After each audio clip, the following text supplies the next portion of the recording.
Today's video is another variation on the crisscross binding, also known as the secret Belgian binding, and it's based on instructions from the Anne Goy book. It will have hooked on end papers on the first and last sections and a concertina guard which hides the gap between the sections. The next video in the series will show a different way to sew the covers together, but this video got too long to include that today.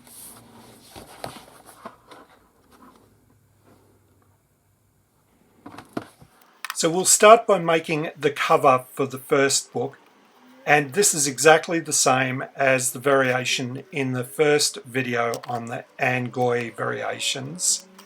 The only difference is that I did stagger the sewing holes just to give a nice effect on the front and rear cover. But all you have to do there is just measure those holes in and out. So I think I used 15 and 20 millimeters. I'm not going to cover all the detail that's been covered already in previous videos.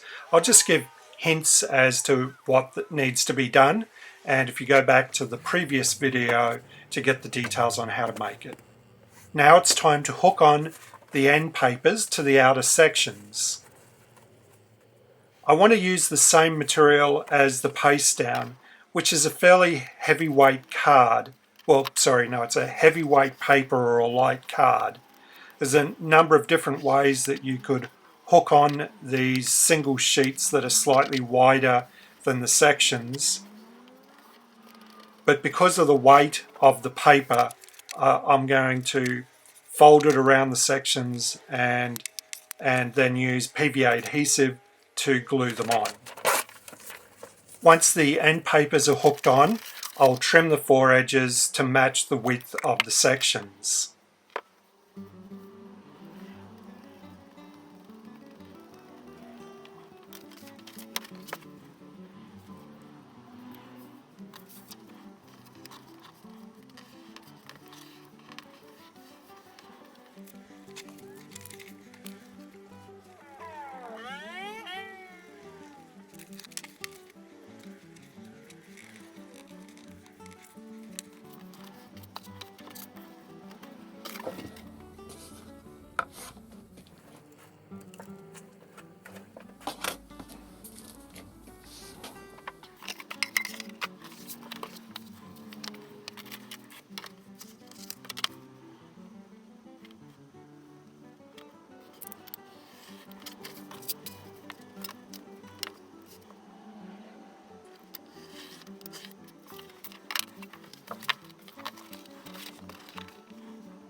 I'll punch sewing holes in the sections using a template, the same as I do in the first video.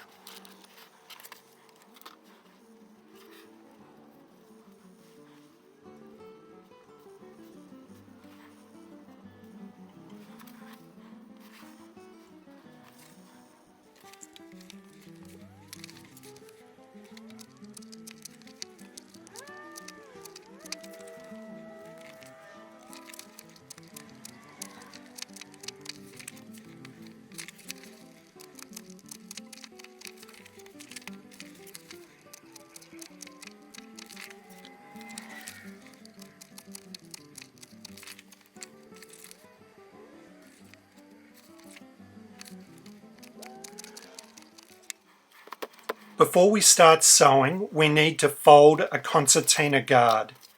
So this is a folded piece of paper that will wrap around the spine fold of the sections. So we want a very thin paper for that. So I'm using bank layout paper, which is 50 GSM paper. I want the grain direction head to tail, of course.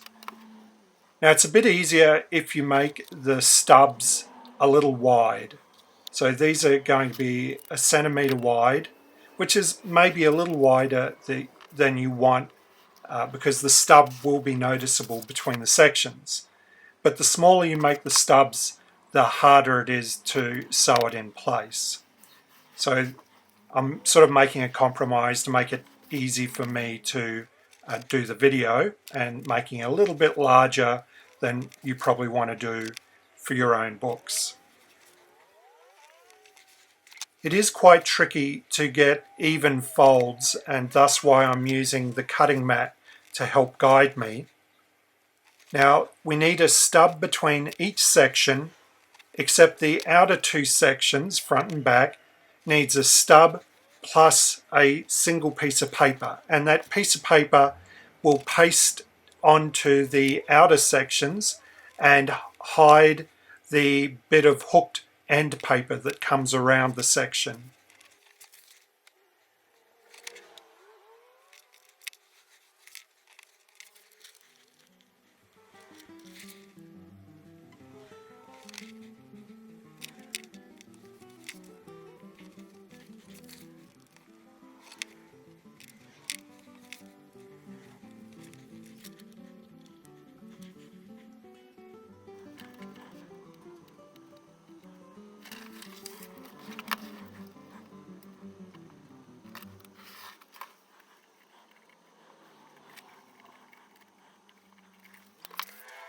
Sewing on the first section is unaffected by the concertina guard, so that's just done the exact same as the first Anne Goy variation video.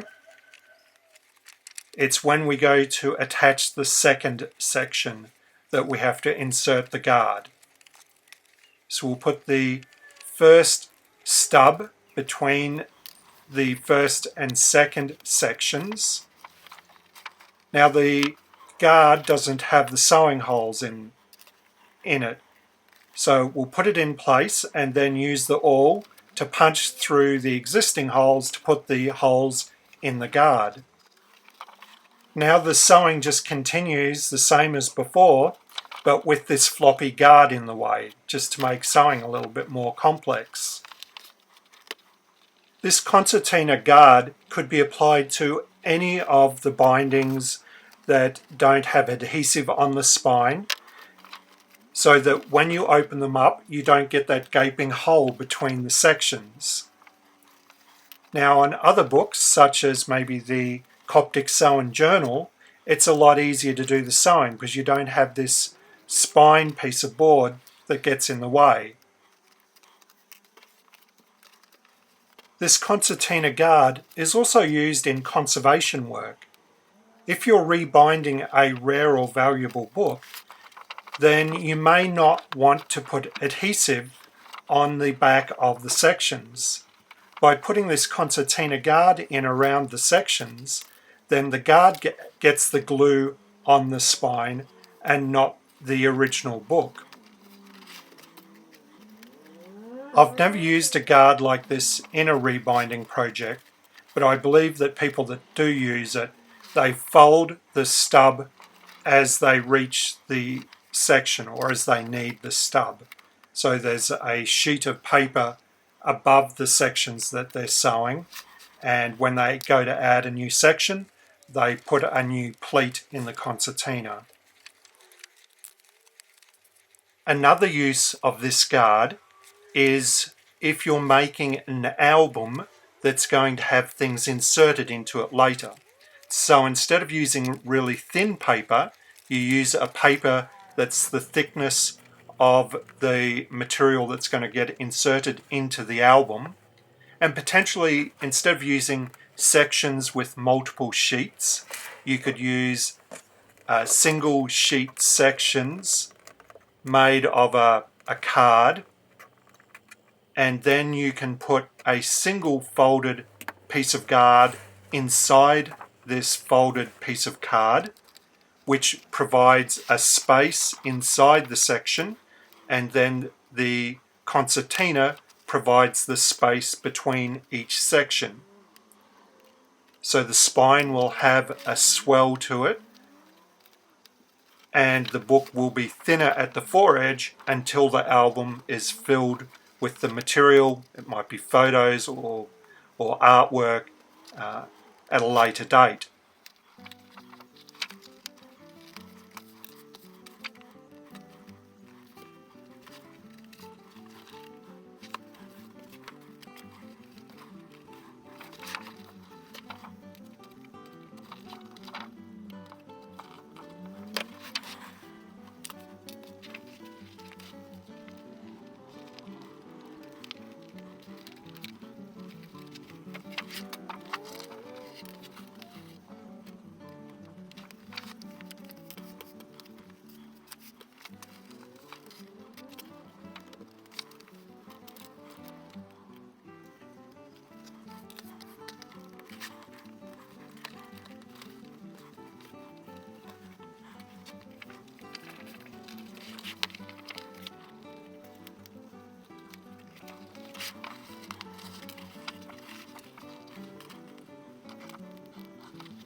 The final step is to tip down the single piece of paper on the outside of the concertina to the inside of the outer sections.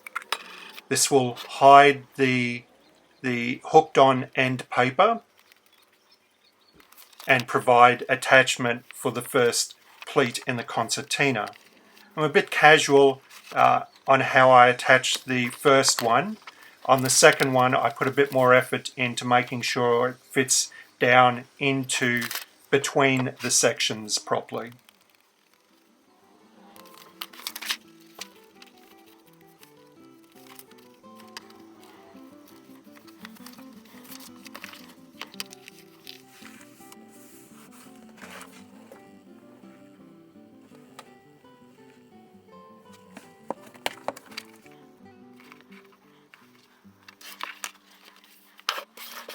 I'm surprised this concertina guard isn't more common, because I do think it hides that rather ugly gap between the sections that's very common in these books with a non-adhesive spine.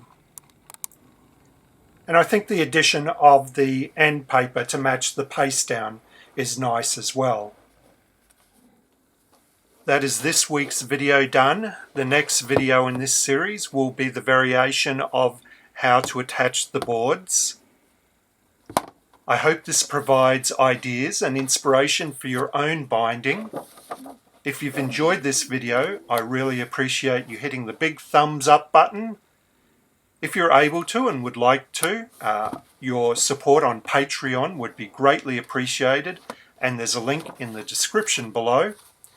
If you want to be notified of my future videos, then please hit the subscribe button and ring the bell.